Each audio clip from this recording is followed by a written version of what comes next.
Right, today so we will discuss the kinematics in the particle physics.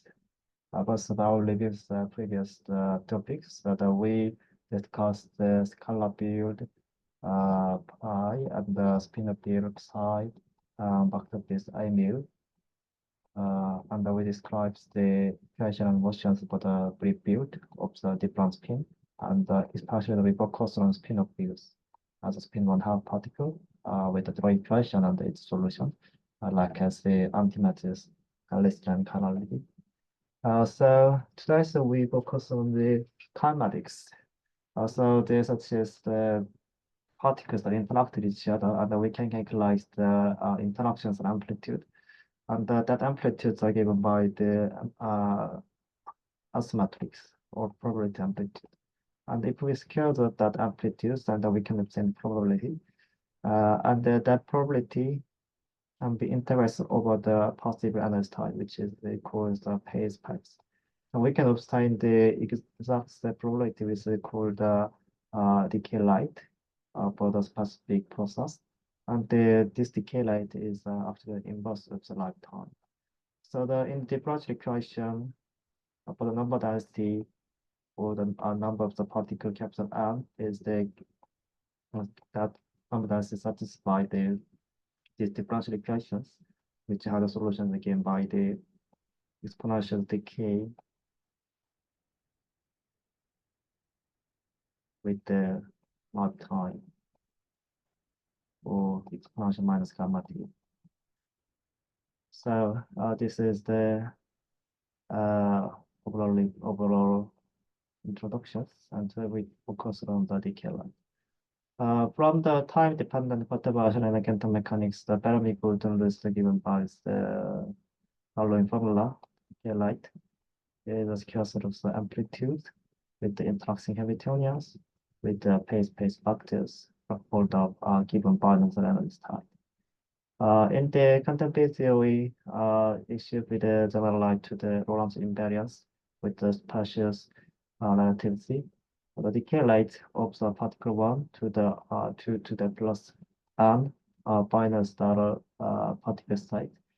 The decay rate is the following. So there's a scarce of amplitude, Lorentz invariance boxes, QE1, and the Lorentz invariance phase by so-called LIPS.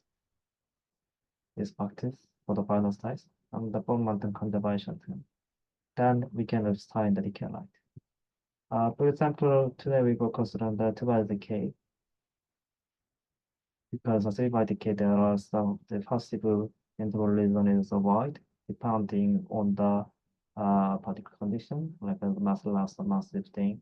So they use some numerical thing or other technique like the Lorentz transformation. So we only focus on 2 decay today.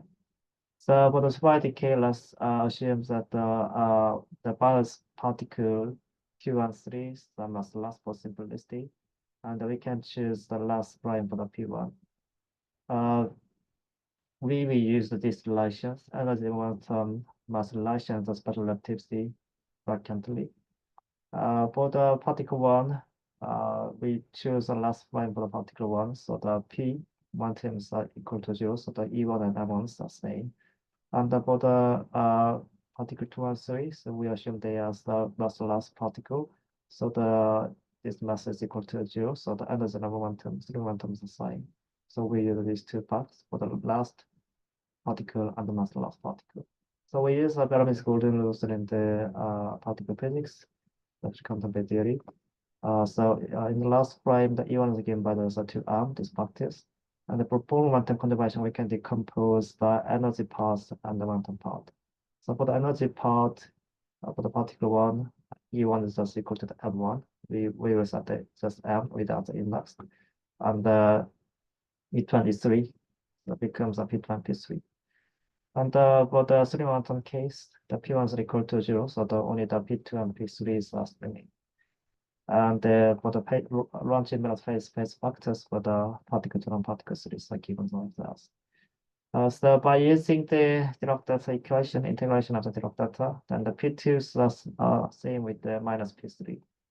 And this gives these terms written like that, and the launch embarrass boxes are written like. And for the PT integration, we already done that for PC integration. The PT integration, we can choose a spherical coordinate, uh, this form.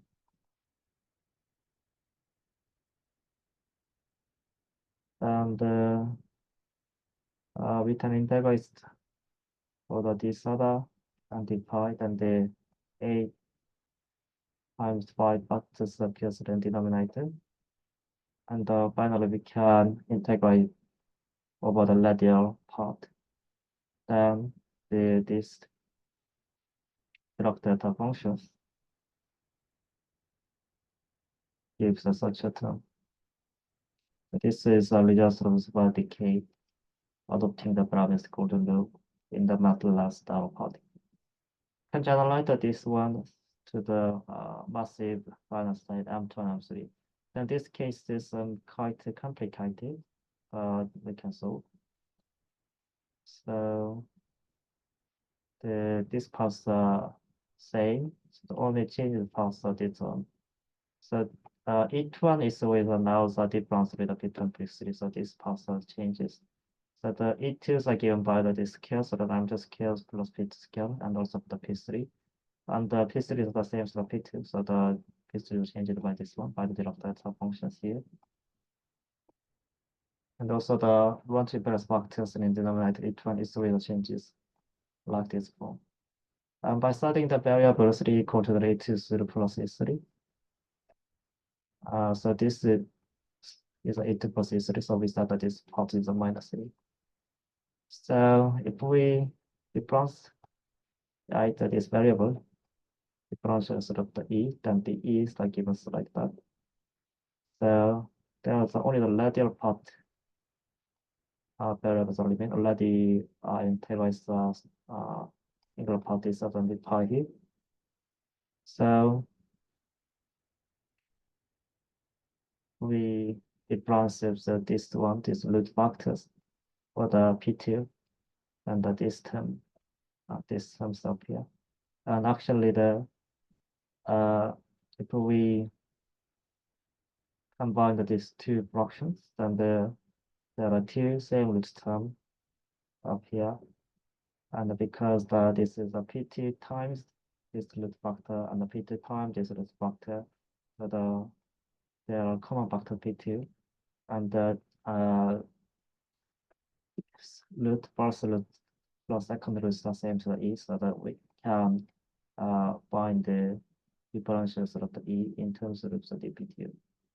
So if we change the variable of this dP2 to the E, then there will be the E P2, and these two roots are already existed in the denominator. So this equation becomes this one with the variables E. So if we integrate the E, and this E just becomes M.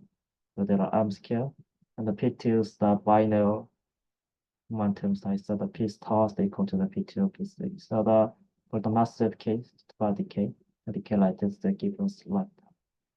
So this is the trace suffix for the decay light. So it's a very important law. And in the next videos, I will discuss about the cross sections with the Fermi golden law.